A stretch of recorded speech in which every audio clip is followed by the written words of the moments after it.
Ito sa gingharian sa Ginoo, umangti kay nasa dini atong mabapi. Kay mao kini iyang gipadayag dili sa saan. Dili sa gusto nga ang tao mamatay nga walay kabalos kamaturan ug dili pa sa gusto mamatay ang tao nga puro lang kadautan. So basa nato din sa mong pinsahe sa pulong sa Dios. Nagingon diri sa Joel 2 versikulo 13, nagingon ang pulong sa Dios. Balik sa Ginoo nga inyong Dios, kay mayluyon siya kayo magpaulipon o magtunumanon sa saad. Andam siya sa pagpasaylo o sa dili pagsilot. Tanawara mga igsoon. Sa hingingon niya, balik sa Diyos. Kay andam siya mong pasaylo kanimo kung ikaw maghinulsol sa imong mga sala, mga igsoon. Mga ka na igsoon, andam po siya mga saad sa iyang mga saad para imo o sa imong desire sa imong kinabuhi, mga igsoon. Ang Diyos maigsoon maayo, maluyon siya kung ikaw mubalik ka kaniya. Samtang may panahon pa, mga igsoon, balik na kan Jesus. Kaya nga naman, gaduol na siya mubalik din sa kalibutan aron pagkuha sa mga matarong dintalon niya nga sa langit. Mao ka na, mga igsoon. Padayon ta, mga igsoon, nagingon diri sa Ezekiel 33 versikulo 11, nagingon ang pulong sa Ginoo.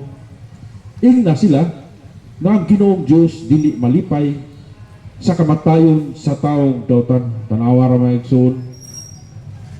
Kung ang mamatay day ang tao, si Jesus dili malipay kung ikaw namatay sa kadautan. Mao kana, mga igsoon.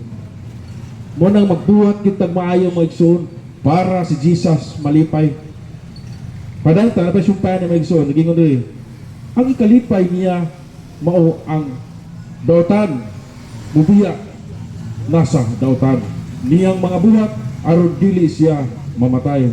Tanawa ra, mga igsoon. Muna ang kalipay sa Ginoo, mga igsoon.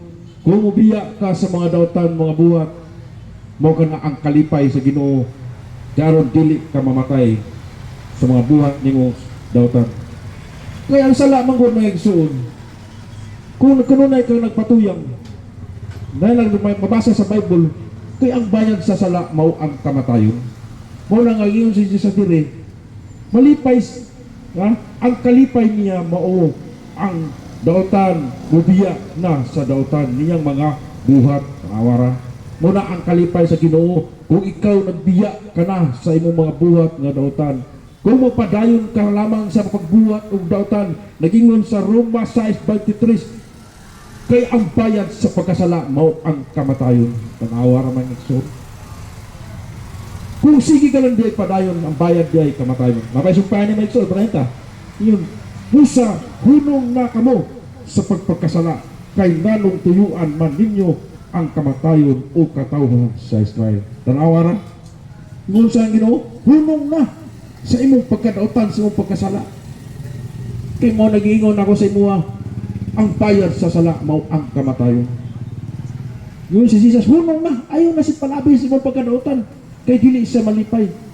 Ang dili malipay si Jesus kung mamatay ka, puro lang kadautan.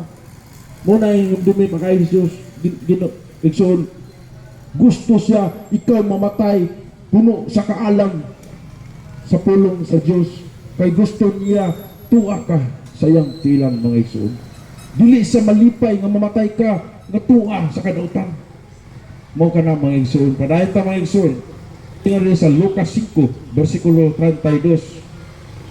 Ngayon din, wala ako muani aron sa pagtawag sa mga matarong kung dili sa mga makasala aron maghinulsol sila. Tanawa ra, mga igsoon. Ingani si Kristo din sa kalibutan kadtong mga kasasala ipapahinulsol niya. Mao ka na, mga igsoon. Wala siya mingani sa kalibutan karon ang mga matarong dili ingani sa dinis kalibutan kadtong makasasala mga tao gusto na ipapahinulsol kay aron pag-abot sa kamatayon tuwa ka sa langit, mga igsoon. Mao ka na ayang gusto, mga igsoon.